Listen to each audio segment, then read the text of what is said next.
Hello guys, welcome to my channel. Today we are going to see how to reset a folder view on your Windows 10 or Windows 11 computer. I showing us how to do that. Go to search menu and type File Explorer option. Click on Open it.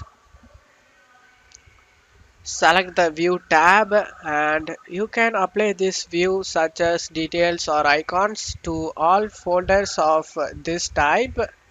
Select this Reset Folders. Do you want to reset all folders of this type to the default view settings? Click on S, and after doing this, and then you may also want to restore defaults advanced setting as well guys. Click on restore defaults, and after doing it, select apply and OK for save changes. And that's all you have to do it guys. That's it for today's video guys. Give me a like and subscribe. Thank you.